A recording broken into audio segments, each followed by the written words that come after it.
Can you imagine our reading that James Madison or Thomas Jefferson tried to overthrow the government? The 2024 Republican presidential primary field is taking shape. The battle lines are becoming clearer, and so is the field of candidates. Is the odds-on favorites, if you look at the polling, still Trump versus Biden? That seems to be it, but it's just way too early to tell. I'm more angry now, and I'm more committed now than I ever was. Big challenge for these candidates is going to be how do they navigate Donald Trump? And how do they navigate Ron DeSantis? You and I have a rendezvous with destiny. Welcome back to the Ruthless Variety Program. A very big week in a string of very big weeks for the Ruthless Variety Program. Fellas, how we doing today? Excellent. I'm trying not to crack up that opener.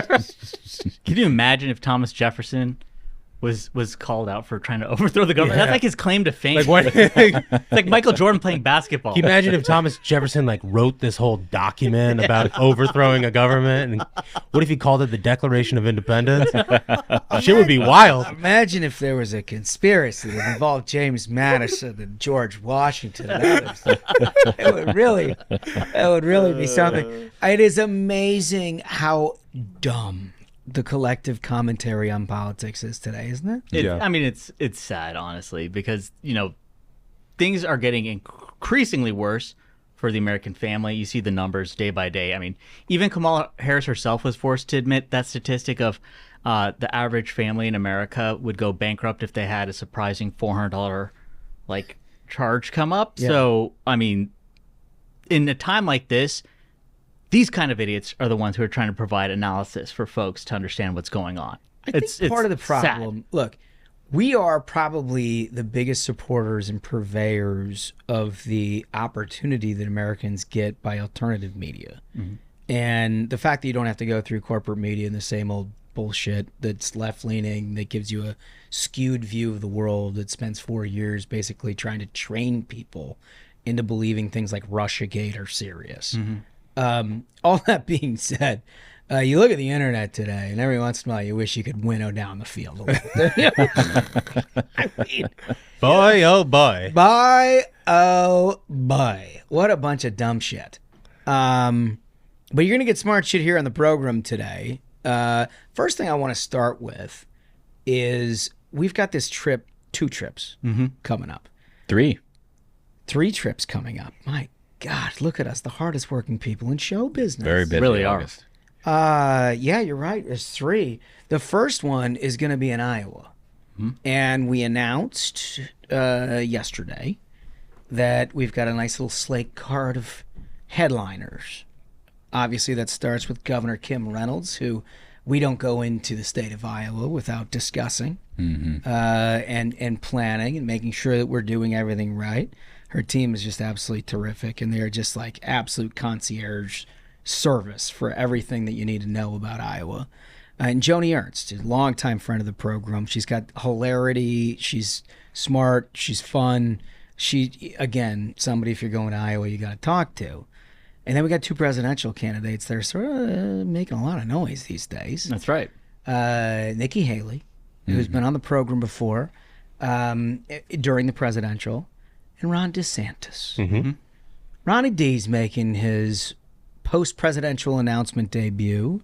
You recall that we helped kick off his gubernatorial re-election down in Florida with several thousand of our friends. Phenomenal event. A phenomenal event. But this is the first time that we've seen him since then. Mm-hmm. And so between the 2 of them, I imagine that we are dealing with a pretty high-test situation, don't we? I mean even for the folks in Iowa who are blessed to see a lot of candidates come through, this is like a very concentrated powerhouse event. So congrats to the folks who were able to snap up tickets while they were available.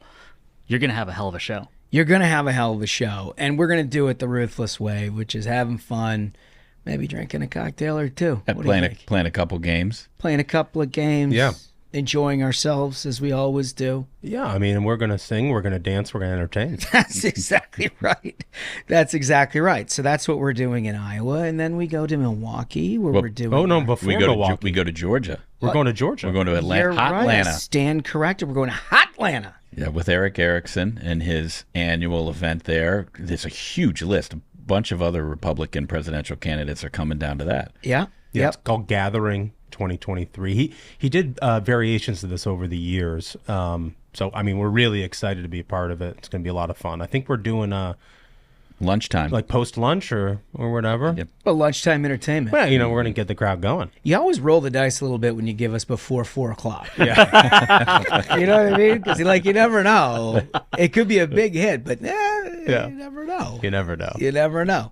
But that's what we've got, and we're very excited. We're appreciative of the invite, regardless. So we're going to put on a good show there. And then we have Milwaukee, where we have debate day.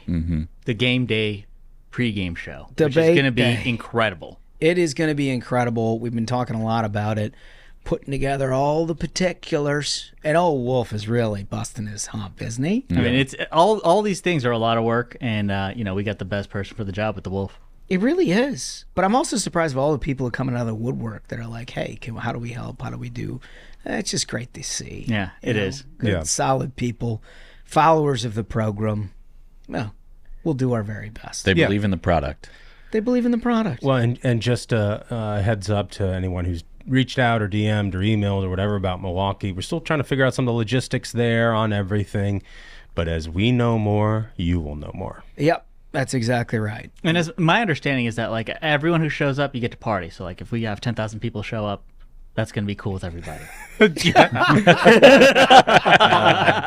is like the exact message they didn't want us to. It's like, please don't do this. He's like, here it is.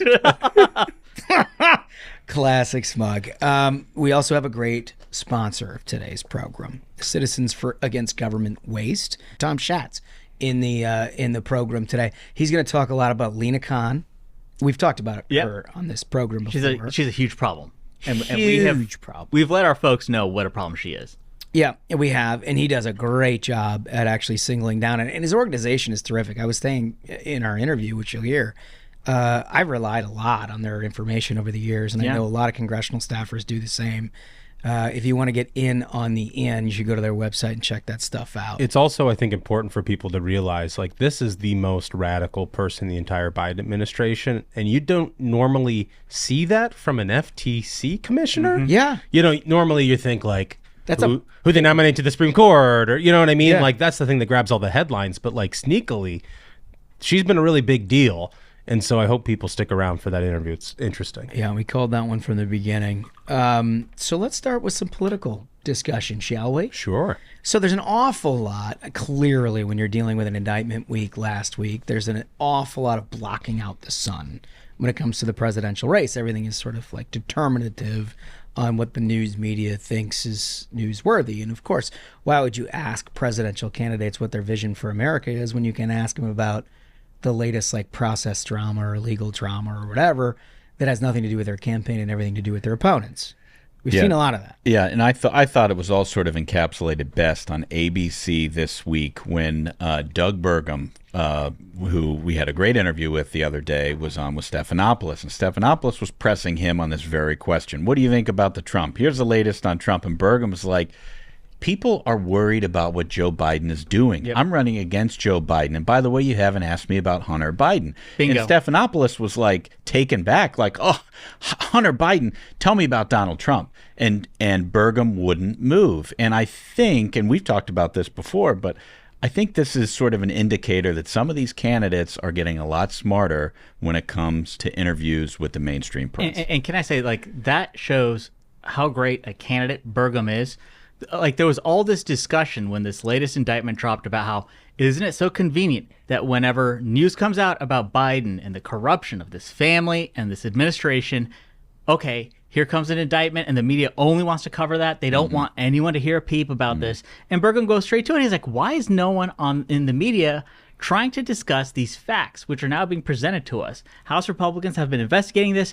We now see all these lies we were told by Biden on the campaign trail are lies. Yep. And they don't want, they're like, no. We got to talk about Trump indictment. And he won't take the bait. Yeah, if you looked at the front page of the New York Times on Sunday, 3 stories about Trump, 0 stories about Hunter Biden, 0 stories about Devin Archer. Explosive news last week, and the New York Times front page wouldn't even touch it. Right. And I didn't even notice it. My wife opened up the paper. We subscribe to a variety of newspapers just for hate reading.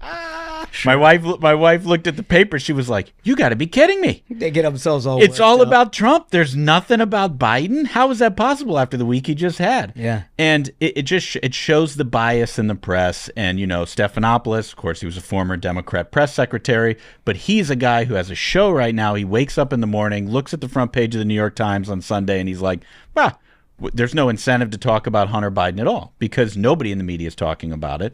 And I can just get away with talking about Trump ad nauseum. It's the worst way of doing media, and Republican candidates are ready. Yeah, they sharpen their knives. And I noticed last week that everybody's like sort of getting a little bit better, right? I think it's a talented field. We've talked about this before. A whole bunch of people with rich credentials, and they're smart or they wouldn't be there in the first place. But the Progrum discussion at ABC was one thing. I saw how Nikki Haley handled the question, the same thing that was basically like, I'm not here to be a color commentator for Donald Trump.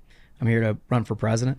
And it's like that sort of shift in dynamic from some of the others in this primary, I think is pretty significant. Ron DeSantis is one. Look, we've been hard on him on the show for a variety of reasons. If you watch anything he did last week, boy, it looks pretty sharp. I mean, these guys have figured this thing out. He's delivering serious attacks. He's avoiding zero questions, and he's avoiding that, those cringe moments. And there's some candidates in this field that just sort of thrive on them, where you ask an impossible question and then they give you an answer that they don't believe. Yeah. He's avoided that entirely. And it's like a 10-day period now where I feel like he's shooting from exactly where his between the 40s are. Like, you're getting the authentic Ron DeSantis, which for those of us who've loved Ron DeSantis for years have been hoping for since he started. Yeah, I think what he said recently, which is actually echoes something that we'd previously said on the show, but if 2024 is about January 6, 2021, and a document by a toilet at Mar-a-Lago, Republicans are going to lose. Yeah, if it's about like what Joe Biden has done destroying this country, we will win. Yeah. And that doesn't matter who the nominee is. If the entire conversation that the media wants to have, obviously, is the latest thing in Donald Trump's legal woes, that's not good because we're not able to tell our story as the Republican Party. Yeah, and too often in previous weeks, I feel like the conversation within the Republican primary electorate, not surprisingly amplified by the corporate media, is like conspiratorial, it's weird, it's like just sort of out to lunch, and there's no choice but to cover this stuff last week. Yeah, because everyone's sort of hitting the spots, at least the main folks in the conversation, which is, I mean, that's what we've said all along, is that this thing's going to progress and it's going to get into a different stage at some point. I really think the best advice you could be giving some of these presidential campaigns right now is hit Biden hard, make it in voters' minds a comparison between you and Biden is the fastest way to elevate yourself to that same level. So then folks start thinking, okay, what would I think this candidate would be like squaring up against Biden? And if you're crushing him on the road and people are like, you know what, like I see this guy or this lady holding Biden accountable, I bet they'd crush him on a debate stage. It starts making you look more presidential in voters' minds. That, like, my best advice is Biden has so many problems right now. He's had like the worst 6 months that I can think of any elected president having, whether it's on the economy. Like, record number of companies have gone bankrupt this year. You're not hearing about that because everyone just wants to talk about what hurts Republicans. You know, like when Kamala Harris herself is saying most Americans would go bankrupt if they got a surprise $400 charge. That's a huge problem for this administration. And they know the economy in particular is a huge liability for the Biden administration and this reelect. I mean, I don't know if you guys saw the recent news about the infrastructure projects that are going up now, you know, that they're putting huge signs at the construction things. Thanks to the bipartisan infrastructure deal by President, Joe Biden, right? Because they want to start getting credit for stuff. This comes, by the way, this entire facet comes from the stimulus that the Obama administration did in the winter of 2009, where they repurposed for from taxpayers, basically printing of signs for every construction project in the country to say, like, thanks to Barack Obama, this is happening. So this is not surprising. I mean, first of all, everything about this administration tries to repurpose what they did in the Obama administration, because it's basically, like you say, it's like a third team Obama. Yeah, it's the third string Obama team. Yeah, right. It's wild. It's also just funny because, like, I was listening to some show this morning on the way in, and they were talking about how savvy it is and how, the president's team's really working hard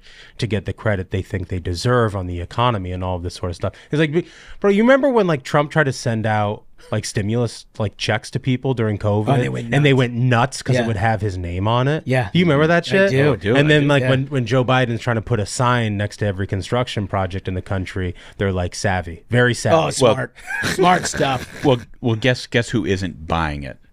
Blue collar voters are not buying it. And at the risk of skipping ahead a little bit too much, it's not just white blue collar voters. There's new polling that was shown in Axios this morning that Biden is losing ground with Latino and African American working voters. And it's because he hasn't done enough for the working class in this country. He's done nothing. Absolutely nothing for working class Americans. And putting up a sign on the side of the road saying Joe Biden did this does not equal helping people. Right. You know what I mean? It's like a joke. They will drive by the sign and be like, "Yeah, gee, thanks for the sign, pal. But I can't afford my groceries." And I remember thinking this at the time in the Obama administration.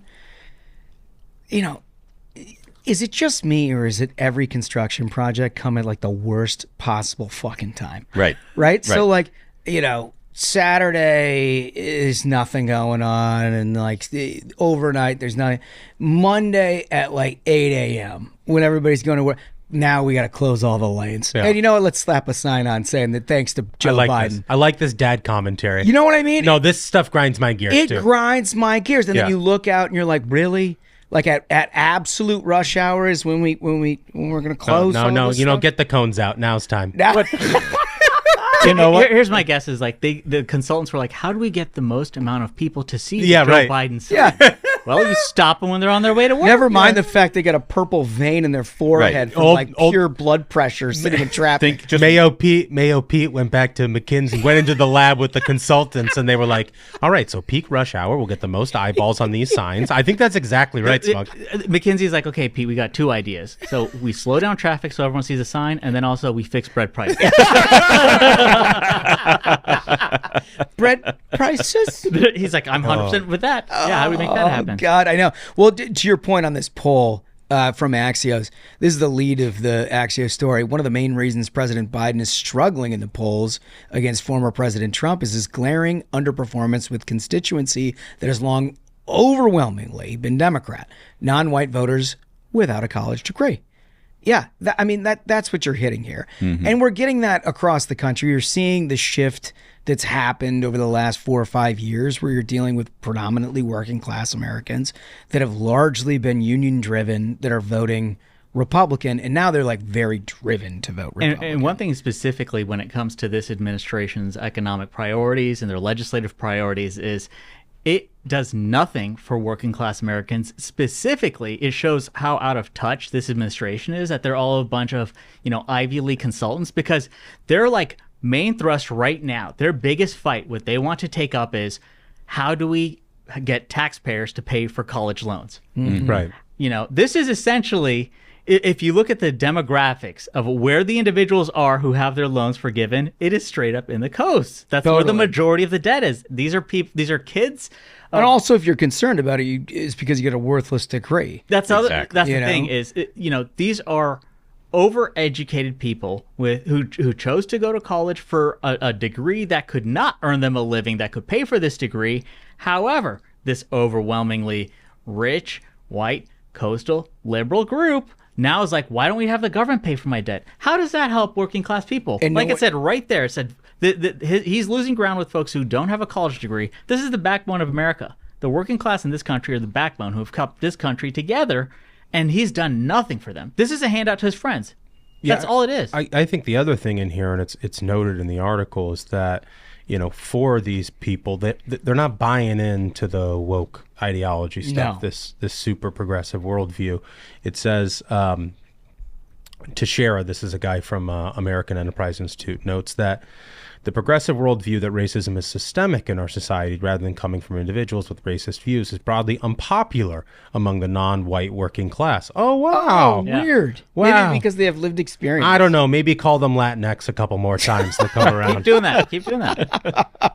Again, it goes just like the defund the police thing, where you actually poll communities and they say, well, we actually want more police in our communities. This is we actually want our communities thing. to be safe and not used to virtue signal for people on the coast who live inside of gated communities. Bingo. You know? And members of Congress who have security and use campaign money, like what, Cory Bush, who's like, I have a campaign, like a security team that's paid for. That is the most wild story of all time. But there was also another one, I think, last week that was basically the same story, that they built like walls around their compound and whatnot. Another like progressive Dem who says like you clearly can't build a wall at the border. I'm gonna. They build like a gated wall around their house and they put that sign up that says, "We do not believe people are illegal and that walls divide people."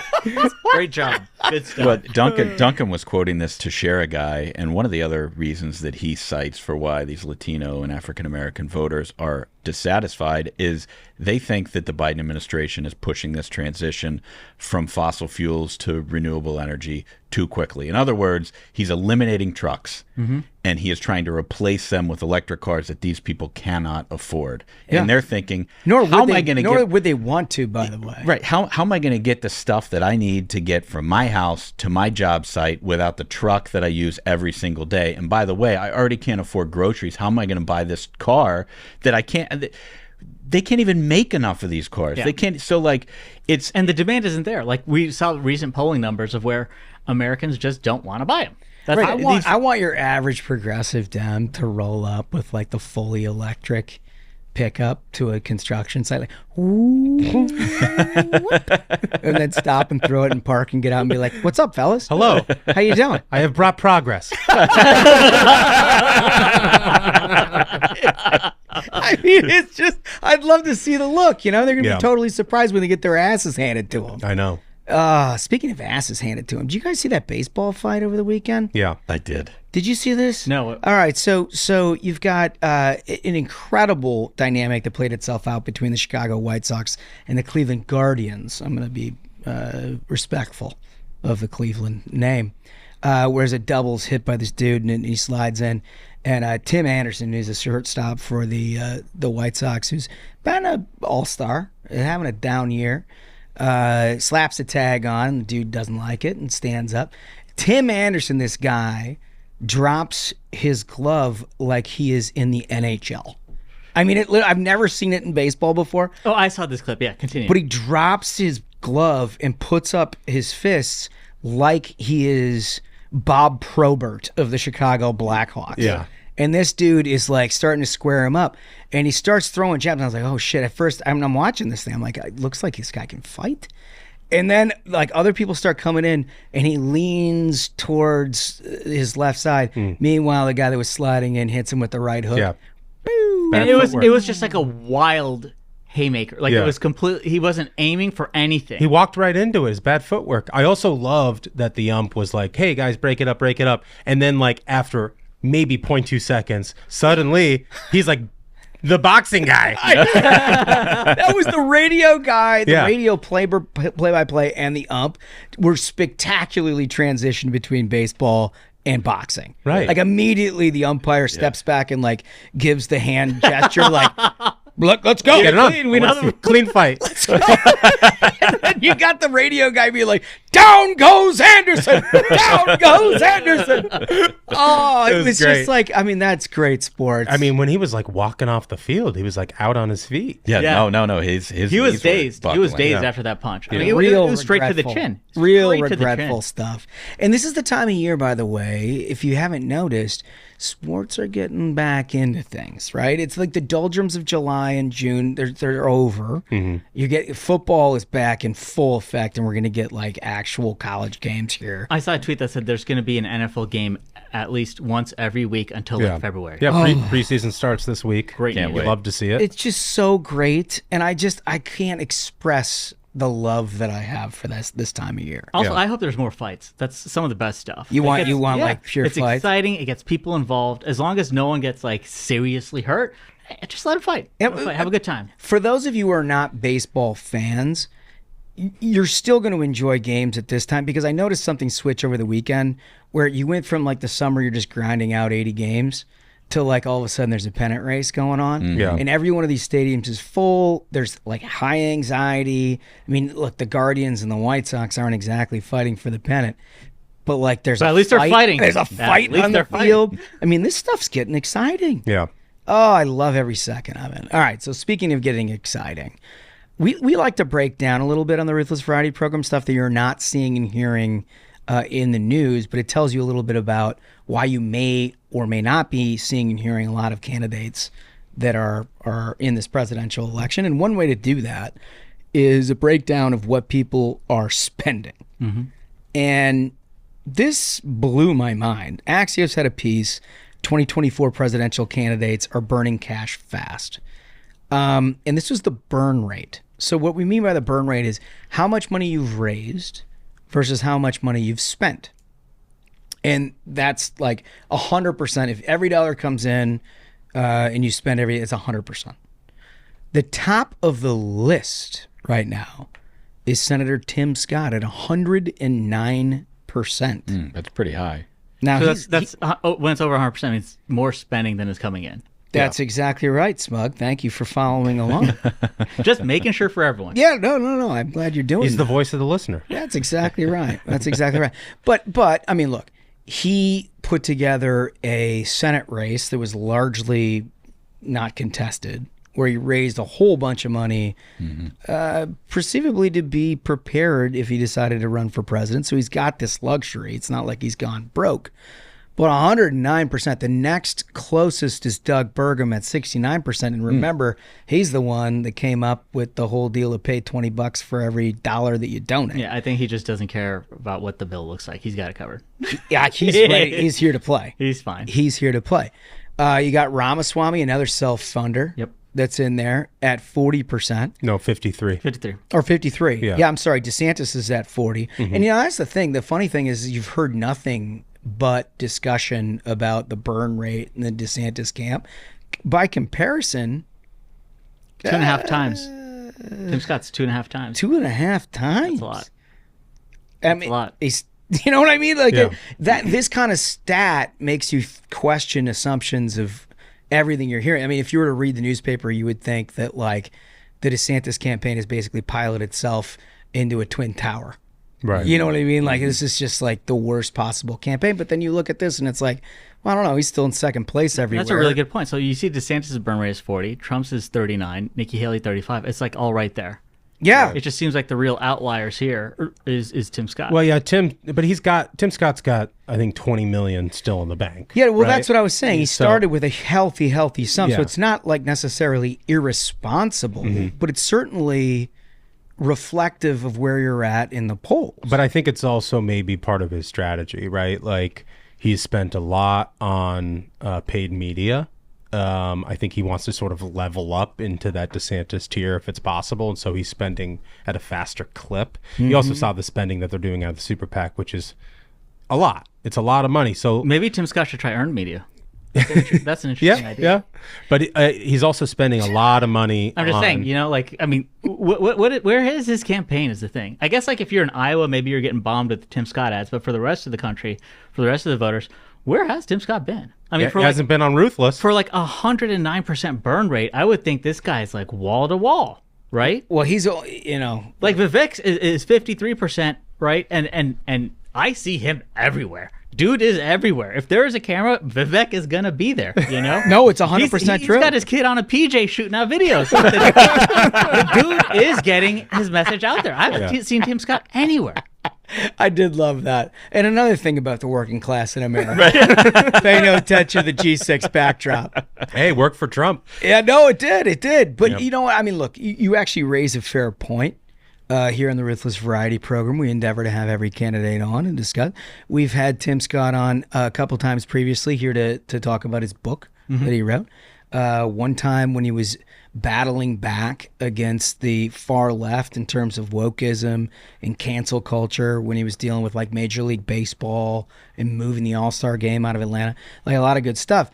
And then since he's been a presidential candidate, we haven't really heard hide nor hair of him, and he's basically it. I mean, it's been like 60 days, right? Yeah. I mean, we got to get Trump on. We got to get him. We got to get Trump on, and that's. I mean, we're basically to the end of the road in terms of all of the candidates. We did have Chris Acevedo on of the Trump campaign, And also, to be fair, I think we made our rule of like the 60-day thing in like February, and Trump announced like November. So like he got out there ahead of anybody. Yeah, he's got that. And to make it clear, we'll interview Donald Trump anytime, any place, and we'll keep that offer open. I guess the same is true here for Tim Scott. Like, I guess you may want to answer a phone call, or things could get ruthless, as they say. Can I make one more observation Sure. about this burn rate that caught my attention? We were talking about how much Republicans have been spending, and you talked about earned media. Look who is at 8%, Joe Biden.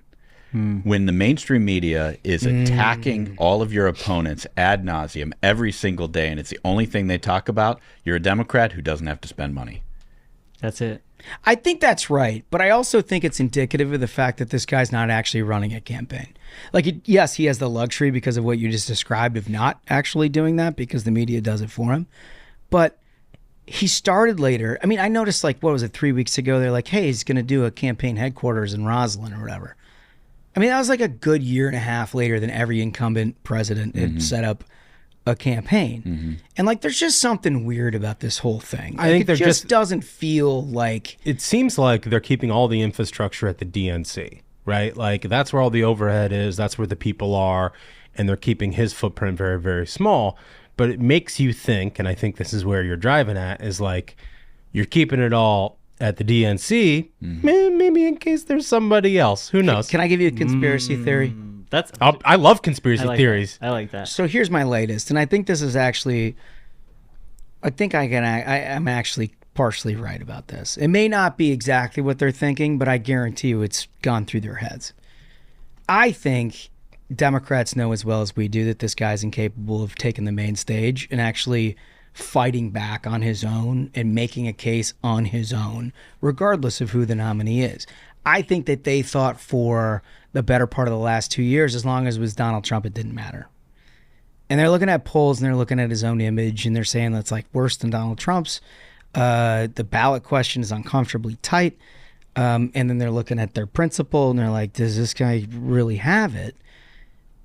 That what they're thinking about doing, and again, maybe I'm wrong about this, but I think what they're thinking about doing is holding on to all of this until you get past Super Tuesday, past the big states, past all of the primaries that are set in stone.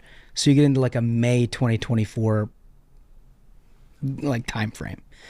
And at that point, then making another decision about whether they have somebody else ready to go. Oh, shit. Because I'll tell you what it does. What they would be able to do then, because there's no way of reconstituting a Democratic primary, because you couldn't put a whole bunch of states to re-vote and you would have like debates and stuff like that would all be moot.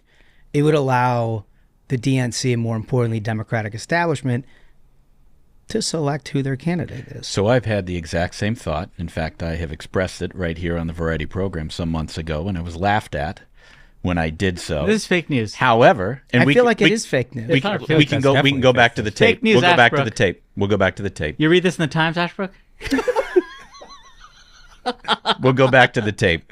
We'll go back to the tape. Okay. What I'm saying is that at the time, I thought that Gavin Newsom was the likely replacement. And you guys were like, God, Gavin, you really think that, Gavin Newsom?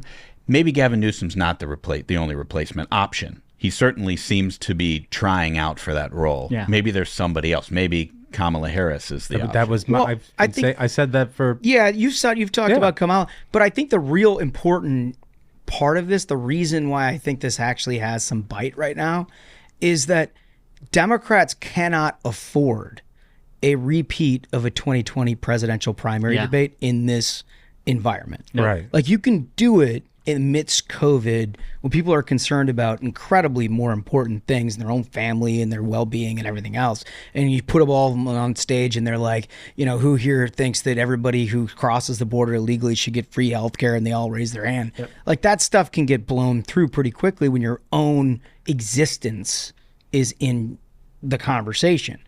Now it's not in the conversation. Yeah. And like, there's no way Democrats could ever emerge from that primary process within 5 or 10 points. I don't care who the Republican nominee is. And I don't care where. I mean, look, Trump could be indicted. He could be convicted. And I still think that they'd be down if you tried to do that primary process. But if you didn't do it at all, that'd be so wild. Like May 2024, Dr. Jill Biden is like, Joe, let's have a discussion. She's got a pamphlet. It's called A Place for Mom. Yeah.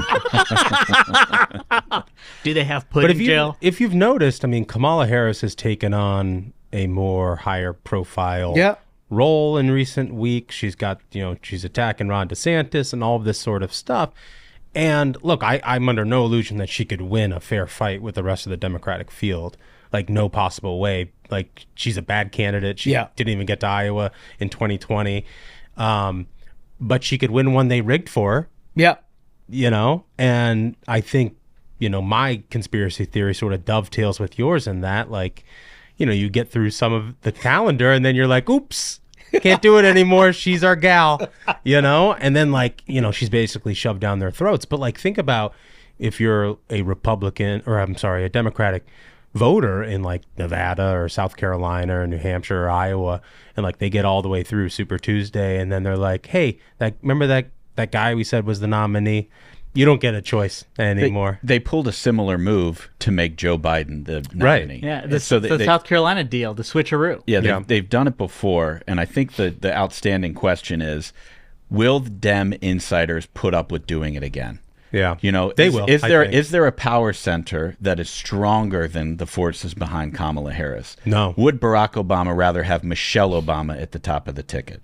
Would the Clintons have enough strength to be able to come back? Maybe. What, honestly, these questions that's a really have not good been point. answered. If I had to guess, a lot of their say now comes from their dark money donors. Like that report that came out, I think it was the New York Post or Fox who covered it, of like House Republicans are now looking to all the overseas left-wing dark money. Yeah, that's been funding things like Hans-Jörg Wyss, who we've mentioned many times on the show. He always pronounces it so well. He's so good. Like campaign apparatus essentially completely bought and paid for. Yeah. You look at elections when it comes to DAs across this country, George Soros is just handpicking whoever is going to cause the most mayhem.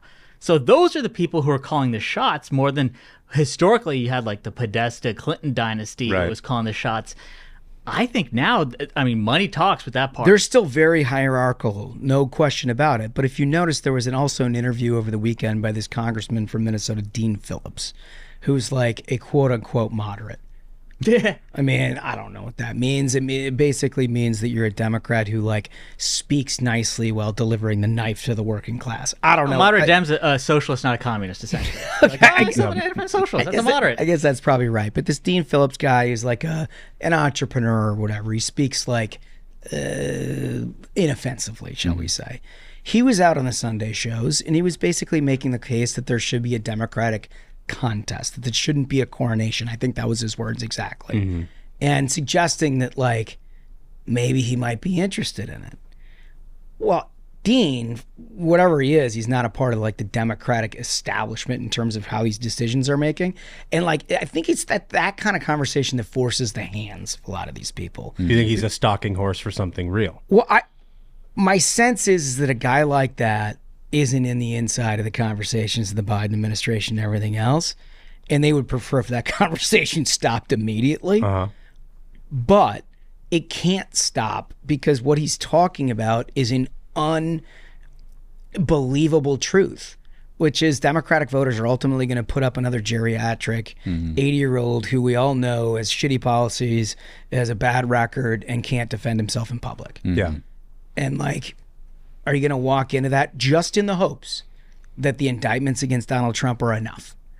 And I think there's a lot of Democrats, including President Obama last week, that met with Biden saying, like, it might not be enough. I totally agree with you. But the Dem inside process is so complicated. It's so convoluted with the super delegates and how many are there. And that number is a moving number. And who owns the super delegates? And do the Clintons still have some sway?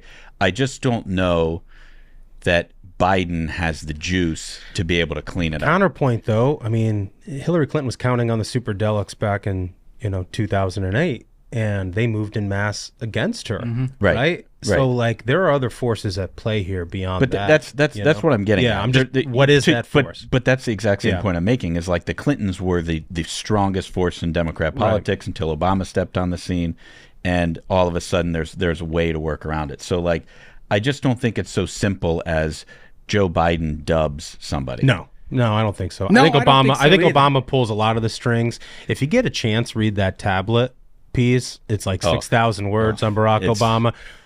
Just a teaser for you. There's a whole part about Obama writing letters to an ex-girlfriend about gay fantasies. That seemed to catch the most. Yeah, a lot of people their ears perked up when they heard about that one. But I think it's was clear. the author Larry Sinclair? No, this is a serious It's a historian. serious piece. No, I'm dead serious. Yeah.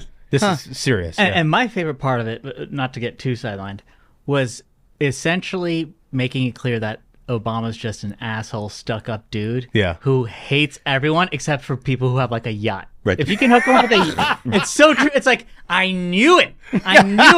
Like all this dude, like as soon as he left the White House, he got his place in Martha's Vineyard. He got like a Netflix deal. This is a dude who's just been like, I hate you people. You've been hassling me. I had to do this shit. Now I have a Netflix deal. My friends have yachts. I hate all of you people.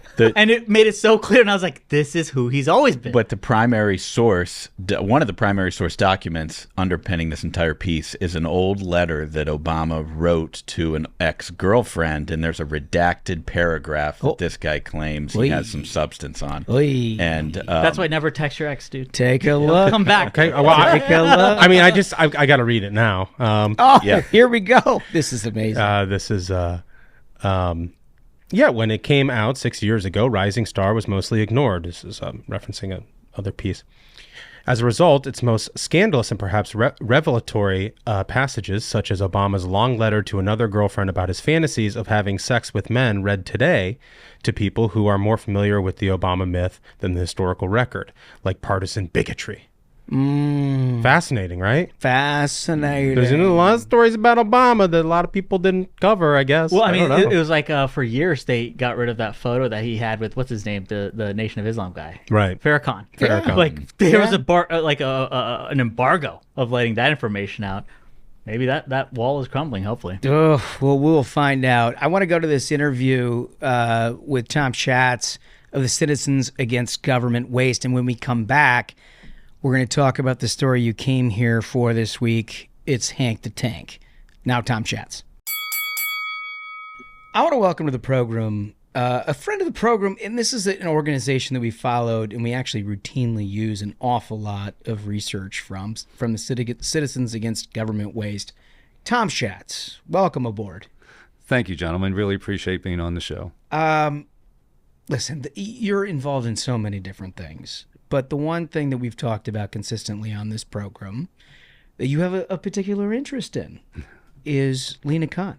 Right. I took antitrust in law school, but I didn't think I'd be talking about it now. That was a long time ago. And most people don't really know what antitrust is about, or really about the Federal Trade Commission. But the way that Lina Khan is radicalizing the entire agency, trying to take over most industries, undoing what the agency did previously, is making her the most radical member of the Biden administration. So I don't think I can argue with that. I mean, look, it's a high bar to clear, right? Yes. But I think right from the jump, we've talked about on Ruthless how she basically laid out what it is that she wanted to do, and what she wanted to do was unbelievably radical, not based in fact or law, but ideologically trying to pursue anybody with two dimes to rub against each other, and make a full legal case against industries that basically antitrust doesn't involve itself in. Right. Antitrust law is supposed to protect competition, enhance competition, protect the consumer welfare standard, in fact, that she undid outside of congressional authority, because if law is going to be changed, it should be done by Congress, and she did it by fiat, by herself, essentially. The Republican commissioners are gone. The last one there, Christine Wilson, resigned in outrage over her policies. And it's something that people are going to begin to feel the impact of over time. Now, she's lost 4 cases. I was just going to say, right. It helps that she's not great. Yeah, and yeah, it helps that her philosophy is being tested in the courts and then saying, really sorry, that's it. She previewed that, for example, she would go after Amazon. She would not allow any mergers by Facebook, period, even if they helped consumers. She lost that case. Now she's preparing probably to try to break up Amazon, which provides more than 1.5 million jobs to the small businesses that sell their products there. I mean, sure, they could go somewhere else, but it's outrageous. I mean, when I think about this, there are plenty of arguments to go against big tech and everything else, but what she is basically, her mandate is to try to protect consumers. And by evidence of what she's doing, she's actually objectively making things worse, right? Well, she said she didn't care about big companies providing good service and low prices. It's not about that. She said that out loud, 2017. And then Joe Biden nominates her for a seat on the commission, and that same day makes her chair, which is unusual because if he had said in advance she would be named chair, there would have been a lot more scrutiny of her views. And maybe, I think today she probably wouldn't be accepted by a couple of Democrats, but here she is, and she is doing her best to make her philosophy the ruling, part of the entire Federal Trade Commission. It's a very dangerous agency when somebody like her is in charge. Give me a little lesson on antitrust. I just assumed naively, perhaps, that this was for protection of consumers, that basically ensuring competition, ensuring the companies are competing against each other would lower prices. I mean, that was the whole basis for the law as it exists now. Well, the Sherman and Clayton Acts, which were in the 1880s and 1910s, I think, they were intended in part to break up Standard Oil, which was owned by John D. Rockefeller. Of course, breaking up Standard Oil made John D. Rockefeller richer, and the entire system of producing and selling oil more complicated and more expensive. Only he made money, essentially. So imagine Jeff Bezos getting richer. No, it's not. Not that there's anything wrong with that. That's okay. Imagine. That's okay, but that would be the opposite of what this administration is trying to do. And the big tech idea generally, we just don't like the term, in part because it plays to the left. So when members of Congress or people on the right say, hey, let's go after big tech, there's a lot of small tech that uses big tech to achieve their objectives, to sell their products, to reach out to millions of Americans. Somebody sitting in their basement can't sell to millions of people directly. I think I saw about $230,000 on average by these small businesses in terms of annual income. And as I said, 89% making money, 10 to 15% profit. How could you argue with that as being a successful example of what the United States should be doing in the economy? But this administration wants to take it all down. It's an ignorance of the modern economy, right? Yeah. I mean, it's an ignorance of how small businesses get products to market. Ignoring that and pretending as though that this is some like massive conglomerate that's controlling end to end all of the products on their marketplace is insane. Well, the Amazon label itself is not Amazon. They don't make what they sell. They sell what somebody else produces. Yeah. My family business was, when I grew up, was called American Sponge and Chamois Company. And they sold sponges and chamois to Pathmark and Giant. And so those companies would put their label on the sponges made by American Sponge and Chamois Company. That's the private label issue, which, by the way, they also want to regulate out of business in this administration, claiming, well, that's not a good deal. But again, that's a small business selling its product through another facility, capability, network, distribution. And so that's how it has worked for a long time. It just blows my mind at how little that liberals, Democrats seem, and it's not every Democrat, but particularly this administration, it blows my mind how little they seem to understand about the fundamentals of small business and what it takes to succeed as a small business person. And it's not always glamorous. It's not always going to be a story that's on the Today Show or told by a Manhattan, publisher, but people are satisfied with the work that they do. And I've never understood why is it that you think that they don't seem to care about the impact on small business? Well, I've had some conversations with Senator Ron Johnson, who of course ran businesses. And I would say to him, do your colleagues understand how business works?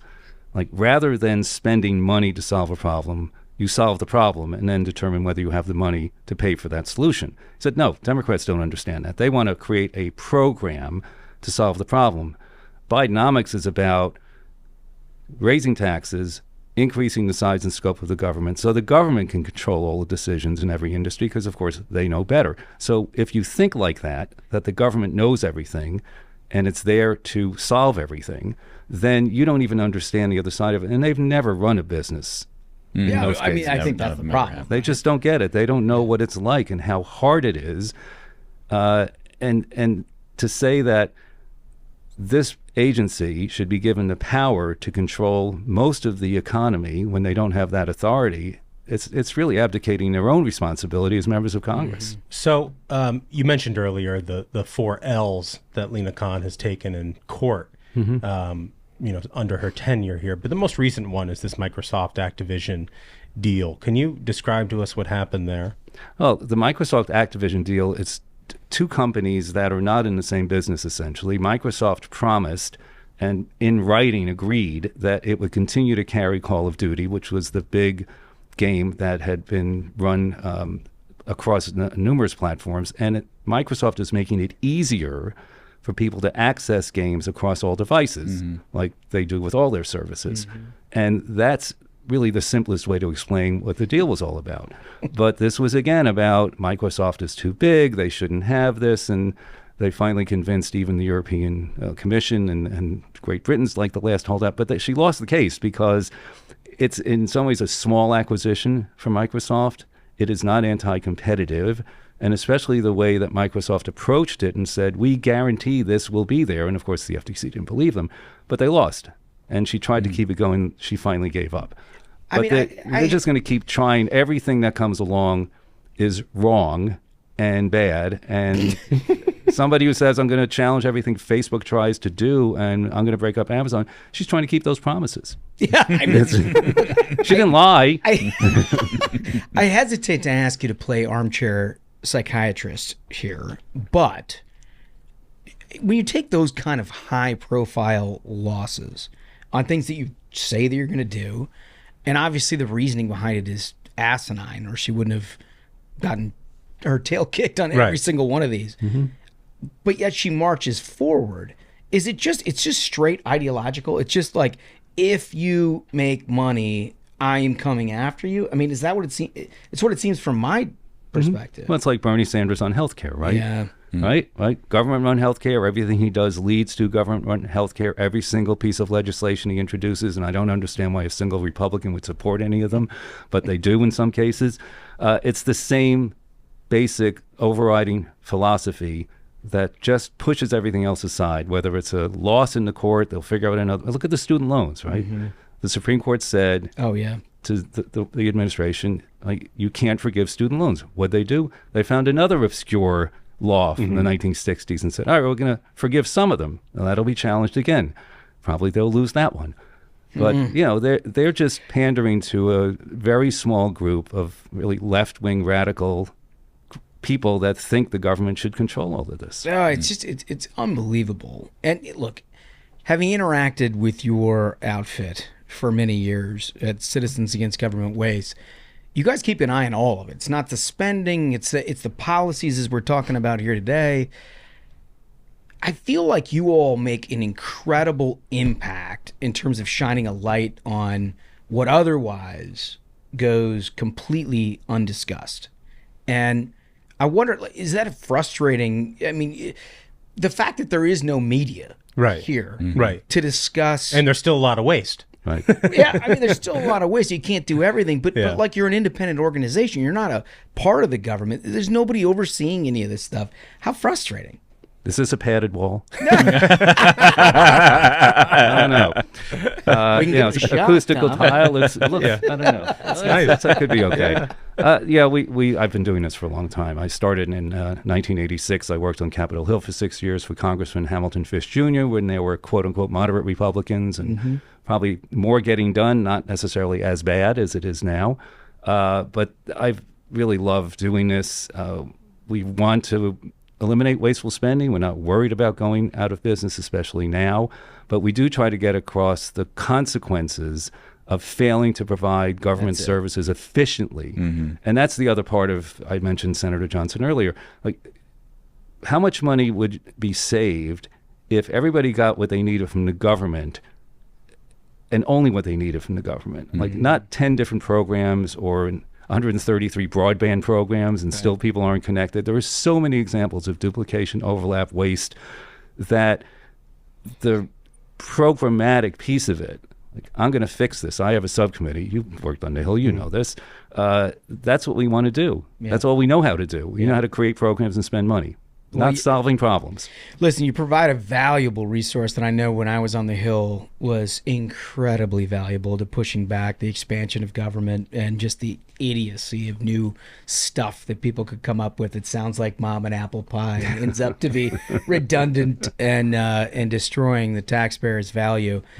If people want to keep up with what it is that you're doing on a day-to-day basis, where do they go? They can go to cagw.org or are lobbying on the Council for Citizens Against Government Waste, ccagw.org. We do ratings of members of Congress. But the real message out of this, I think, should be to make sure that fiscal conservatives on Capitol Hill, especially Senate Republicans, understand that giving the FTC another penny, more authority, or more power is a terrible idea. And even if the objective of the legislation seems reasonable, don't give the FTC anything more than it already has. So she's also asking for a 37% increase in her budget to show you how far she wants to go, how many more things she wants to do.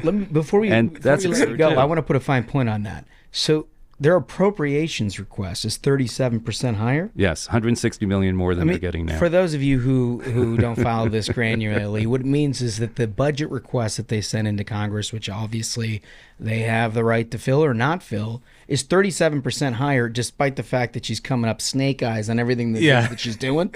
Oh, we're very good in Washington at rewarding failure. It's like if it doesn't work, create a new program. It's like Don't fix it. It's like an 0-16 football team going back to the boosters and being like, you know what, we really need another $30 million to turn it around. We only had it. Unbelievable. Hey, they made the playoffs eventually. The Browns. Oh, the Brown shot. I love it. Listen, Tom, I can't thank you for your time. I appreciate it. You got to follow along with this organization. It is terrific work. Thanks for coming in here today. Thank you very much, gentlemen. Appreciate it.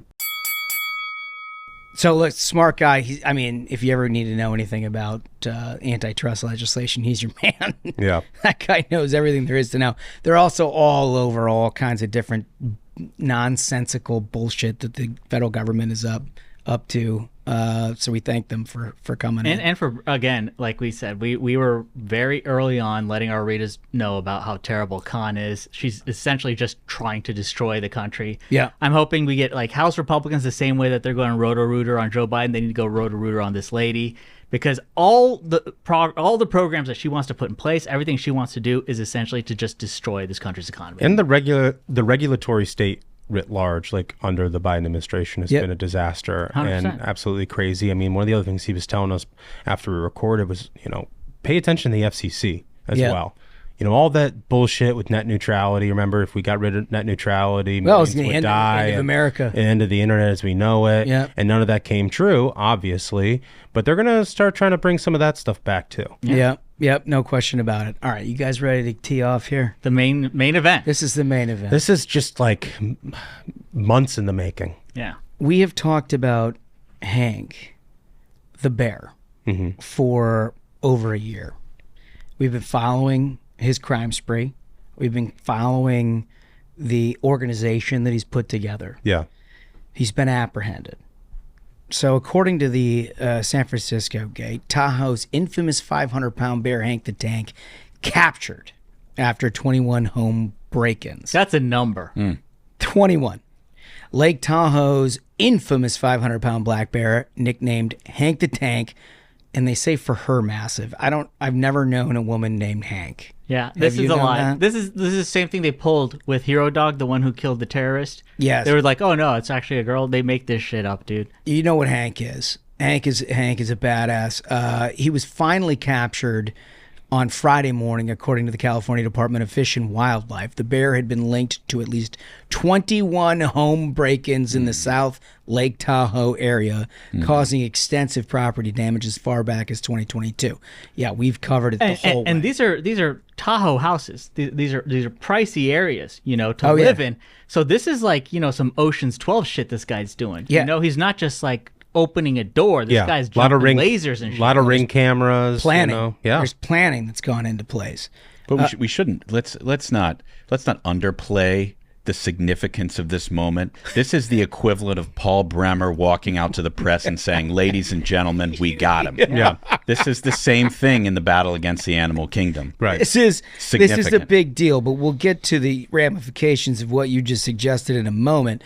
The bear's 3 male cubs, which had accompanied Hank on recent home break-ins, were also caught. I mean, like, this is the thing, is learning from this administration, it's a crime family. You've got the Biden crime family, you've got Hank crime family, and his has gone down. We need equal justice in this country if we're going after all crime families. Hank is well known to Tahoe area residents, but also the internet at large, which, by the way, I think we started. The bear's immense girth and robust rap sheet made it almost an overnight internet celebrity, with some calling for Hank's inclusion on the California state flag. That would be that would be good. That'd be accurate. I mean, how would you fit him, though? He's 500 pounds. Well, you'd have to make the whole fat flag, right? Fat flag. It's just a fat bear. Just a big fat bear. I mean, make it clear that state is run by criminals. They can run amok. But I say put Hank on there. That's true. So, if you guys recall, Hank was apprehended once before, and they couldn't pin the crime on him. He beat the rap. He beat the rap. Yeah. So they released him. And according to CDFW, that's this California wildlife situation, which shed satellite tracking collar last May. So they put a satellite tracking collar on Hank. Yeah. After the apprehension. Think of it like a ankle bracelet. like a home arrest type thing. This fucker took that thing right off. Immediately. What did they think? Yeah. It had DNA traces discovered at 21 home invasions between February 22 and May 23, and was also suspected in additional break-ins and property damage that they couldn't actually pin the guy on. The bear, it's known to this wildlife thing as 64F. As it's known, is tied to a tremendous amount of damage. One of multiple bears identified by the public over the last year as Hank the Tank based on visual observations. So, again, just to backtrack for you guys, Hank was running a ring. Yep. As we always said, that's the key thing. For over a year, we let people know this is a crime ring. And we knew everybody was pinning on Hank. They tried to DNA sample Hank. Hank was like, "Hey, if the glove don't fit, he beat the rap." Right? That's basically what Hank was doing. The full Johnny Cochran. So he beats the rap. He has 3 kids that are in it with him. Yeah. And they're just running wild in this area. 22 home break-ins. But there could. So now this is their thing. This is what they say. Instead of being like, okay, we've got him, like the community can live in peace, there could still be more Hank the Tanks out there. I mean, here's the other thing is it may not be Hank. Maybe they did capture a female. I think you might be right. But it might have been one of the capos that, Hank's got out there. Right. Right. There's going to be a lot of fat bears if they're all eating well. That's the thing. Yeah. You've got a crime family. You've got a guy who beats raps. This is like some Italian bear situation.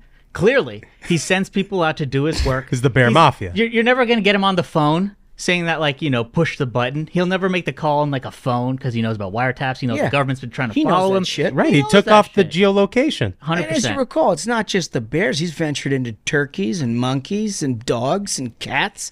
Ashbrook, you're all over this. Well, we know the animal kingdom is rising up. Every day there's more evidence. Here we go. Just last night, there was evidence on the internet of a cat literally in an unprovoked attack on some guy who was simply trying to open up a can of tuna fish for the animal. I saw this. It went after him with reckless abandon. This looked like a tiger. This thing was chasing him around the house. Well, with it's because abandon. I told you cats have that like brain parasite. Like what is it called? It's like toxic plasmosis or something like that. Yeah. They got brain parasites. Yeah. So of course the cat will flip on you. They literally have brainworms. Yeah. Yeah. Literally. I noticed the guy had ample opportunity to drop a boot on the thing, and he didn't. Well, that's when they sense weakness, when they sense fear, they know they can go after you. That's the thing. The animal kingdom is rising up. This is something we're raising awareness about on the Ruthless Variety program.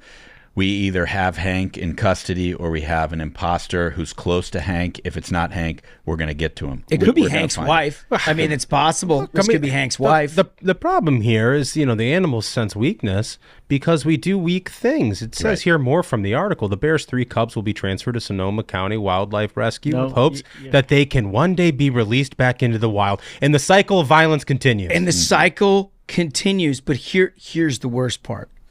It's not just the cubs. It's Hank. The CDF rarely approves relocations for problem animals, but it's making an exception given the high interest and extraordinary circumstances of Hank's case. What are they thinking? Colorado Governor Jared Polis welcomed Hank to the state of Colorado in a social media post. That's the worst thing. That's the saddest thing. Once the state is blue, they literally welcome criminals. Look at what they're doing. Look at what they're doing. At this point, the people of Colorado, your governor's put you in grave danger. He's asking for crime. I mean, the solution is simple. They're inviting the apocalypse. You may not know it's Hank, so you put a bullet in him. Put a bullet in the head of this bear, of the 3 other bears. This isn't Goldilocks. You don't let him run amok. Every bear catches it, right? And now let's see who shows up out the woodwork. Bear catches it. All of a sudden, the problems go away. Who'd have thought? And guess what? You have a nice rug for your floor. I mean, I would love a dead bear. That's going to be a big rug, man. 500 pounds. 500 pounds, but you got to think about that kind of thing. And I also think if you encounter by a turkey, you ring the neck off that thing, and then you paint no Hank or something. Yeah, send the you message. You got to send a message. Send the message. Yeah. Wall-to-wall carpet, I'm in but it's Colorado a bear. I mean, right can you now. imagine? If I'm in Colorado right now, I'm sending messages all over the place. And particularly if I'm in a rural area, You gotta let them know. There is a season. Bear season. There is a season. Would you consider hunting Hank? Absolutely. Okay. I feel like we owe it to our fellow man. We could take it upon ourselves. Bounty. There should be a bounty is what I don't get. We should talk to like O'Day or somebody out there and see if they can take us out to like where Hank is. You think it would be a problem if we like actually shot Hank and he still had the like in California, the it could be like New York, they'll arrest you if you attack a criminal. Bro, you better have like an elephant rifle to take down But Hank. can you imagine if we took Hank by legal means, of course, within season by legal means. Sure. If we took Hank and then he was behind us back here, we wouldn't found that a good be- taxidermist. The trophy, yeah. If you live in Colorado and you have interest in helping us out with Hank, you let us know. We can be foot soldiers in this deal. Seems like it's their territory, so they got to guide us on it. Yeah. But I'd be more than happy to just like figure out how to take Hank out from harming Americans. Yeah. All right. So this is one other story we got to hit, and because I found this morning, and I died. I don't know why I found this so hilarious. It's tragic. But I started reading the headlines like manslaughter, and you're like, this is the funniest shit dude. So Florida man arrested for country club manslaughter after a hole-in-one photo ID. Oh man. Okay, so a man's 5 minutes of fame at a Florida golf course where he hit a hole-in-one and had his picture taken is what allegedly helped officers arrest and charge him in connection with a deadly assault that took place at the course's parking lot. So here's what happened. I'm not going to read this story. This was according to ABC 7 in New York. I'm not going to read this story. I've read like 3 different accounts of it. I'm just going to tell you what happened.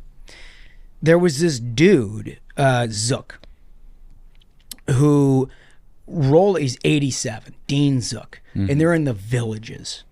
I mean, we all know. In the Village. It's like the STD capital of the world. That in Australia with the koalas and all that shit. 100%. Yeah, it's like basically the same thing. They run rampant around the Villages. There's just no question about it. Like, you need to... It's scientific fact. It's wild. Yeah. It's wild. You don't want to think about it, but it's just true. Well, cops have to keep their head on a swivel in the Villages. So what happens is this guy, Dean Zook, he rolls up in his car. He's 87. He's driving around like a crazy man. He rams into this car and immediately backs out. And this unidentified individual, who later became known as Robert Moore, 75, came out of the restaurant and confronted him about hitting his car. And Zook started approaching him in what looked like a confrontation, at which point Moore reared back and hammered this dude in the head. Like, jacked him. Kind of like the baseball thing that we saw. A 75-year-old jacked the 87-year-old in the face. Yeah, and that's the kind of thing you get in the villages. Like, you got to go in hard. You got, like, anybody who thinks you're just dealing with the olds, you're mistaken. Like, you got to recalculate, because these guys, they got a lot of stuff going on. Okay. Right? Okay. They'll take your girl and they'll knock you out at the villages. That's what Florida's friendliest hometown.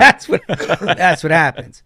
Wow. So anyway, this guy jacks him, and then after he jacks him, I'm not making this up, dude walks into the country club, sits down at the bar, orders a couple of pops, gets some food to go, puts it in his bag, gets in his car, and leaves. At that point, he realized that it wasn't the car that Zook hit that was his car. What? Zook had hit another car that looked identical to You're his. kidding me. So he just killed him? It wasn't even his car? He's like, oh, it didn't hit my car. Okay, great. So he like gets in and he goes. The cops show up sometime later, and Zook's in bad shape. And they're tending to him, and they're like putting him in an ambulance and all this and the other. But they get enough story out of him to say, like, I hit this guy's car and the guy like knocked me out. Okay, great. Well, they the guy's not on premises. They go into the thing. They're like, we have no idea who you're talking about. They try to pull all kinds of surveillance tape. And they think they found out generally who this dude might be because he went to the bar. But they're like not going to press charges right away because the guy like wasn't going to press charges. Well, like a couple weeks later, goes into hospital and dies. Wow. Zook. Like this thing, 87, you don't want to get rocked by a right hand because it's like not good. Not good. Like the recovery time for something like that. Not good for 87. So now they've got like a murder investigation going. So they got to go back to this thing. They check it all out. And it turns out the guy was wearing basically the exact same outfit in a hole-in-one that he'd hit a few weeks prior at another country club. And it was in the newspaper. They were like, well, that's the guy. Amazing. That is a roller coaster story. So he's now charged with manslaughter for knocking out poor Zook. It's pretty incredible that he just went into the bar, had a few pops, and got food to go. That's the way they roll at the villages. Here's the other part, though, I don't understand here. So Zook gets rocked in the parking lot. After hitting a car, he just parked or got out of the car after he parked. He's there with his wife to have dinner. Where's his wife in all of this? I don't know. Not providing great. The wife just sees him get rocked and is like, I guess I'll go inside and get us a table. That's how it is in the villages, dude. That's how it is. It's the villages.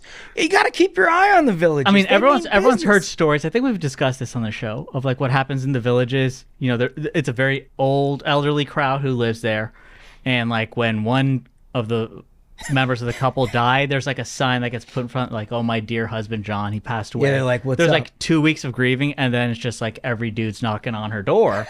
Kind of a situation, which is part of why you've got this high prevalence of STDs. Like this is known. There's been documentaries about this, right? Like yeah. And so I guess she just didn't wait. She's like, Zook, he looks like he got rocked. Why not just fast forward this shit a little bit? The country club's the right place. She's like, what's your name, Roy? Yeah, she just walks in. She's like, you're the youngest guy here. You're 76. Where are you going after this? He's like, I'm getting some food to go and hitting hole-in-ones, bitch. What are you up to? Wow. Yeah, so he hit the ace at the Tarpon Boyle Executive Golf Course, and that's how he got busted. I just can't get over that. The wife just watches this dude get rocked. It's like, oh well. Provided zero help. Because here's the thing. Like maybe she called the cops. I don't know who called the cops, but like whatever it was, this guy actually left the scene, went in, got a cocktail or two, picked up his food, got in his car, and left. And by the way, how hilarious must it have been when he got in the car and he was like, huh, not my fucking car. I'll be damned. Well, that guy was asking for it. How many white Cadillacs with blue bimini tops can there be in there? The more I think about this, the scarier it gets. You know, like Duncan's point of like, what did the wife do when this is happening, right? Right. Like the mind of a woman, she's like, I'm sick of putting up with this dude. He hits cars in parking lots. His life insurance is massive. Like, do I want to collect, or do I want to deal with this guy driving around in parking lots and hitting shit? Like, I've told him. Allegedly. She's like, I love that he's she's like, alleging insurance fraud. Oh yeah, allegedly. You think Zook's poor wife? You know the woman is like, think I she told fed him. it up? You know the wife said 100 times, I told you not to drive. I bet as soon as he hit the car, she said, I told you not to drive, right? I told you not to drive. I told you not to Dude, drive. that's 100% the You way it know, went down. you know it. So what did I tell you about the parking lot? He gets out. He's doing the right thing. He's like, let's just exchange information. He has to listen to his wife every time. He makes a little screw up, say, I told you this shit. He's out. Then he gets rocked by this dude, right? Zook, you son of a bitch. You hit a car again. I can't believe this is the 4th time in as many weeks. I told you we should get a golf cart. He's hassling the dude. It is hassling the dude. It is wild that he went inside, had some pops, and got food to go, and still got off premise without being arrested. Yeah. Like the wife didn't do her job. Yeah, no. She's calling Allstate. I think he's done. How quick does the wire hit? Oh, jeez. What an outrageous allegation. Or maybe like in the villages it operates a little bit like, you know, like Compton or something like that, where the cops are like, just give it a few minutes to cool down. Yeah, street justice. Just give it a few minutes. Like, we'll yeah. get in there, we'll the take villages. reports. What if the villages is a no-go zone? Like that Seattle thing where it was like they boxed off. Yeah. There's no law here. Chop or whatever. Yeah. There's no law here. Yeah. Anyway, all right. I think we did it, fellas. What a hell of a Monday or Tuesday episode. Jesus, I'm losing my dates. I think we did. Outstanding episode. Outstanding work, gentlemen. And thank you so much to our guest. Again, folks, very important message. Pay attention to that. So, until next time, minions, keep the faith, hold the line, and own the libs. We'll see you on Thursday. Stay ruthless.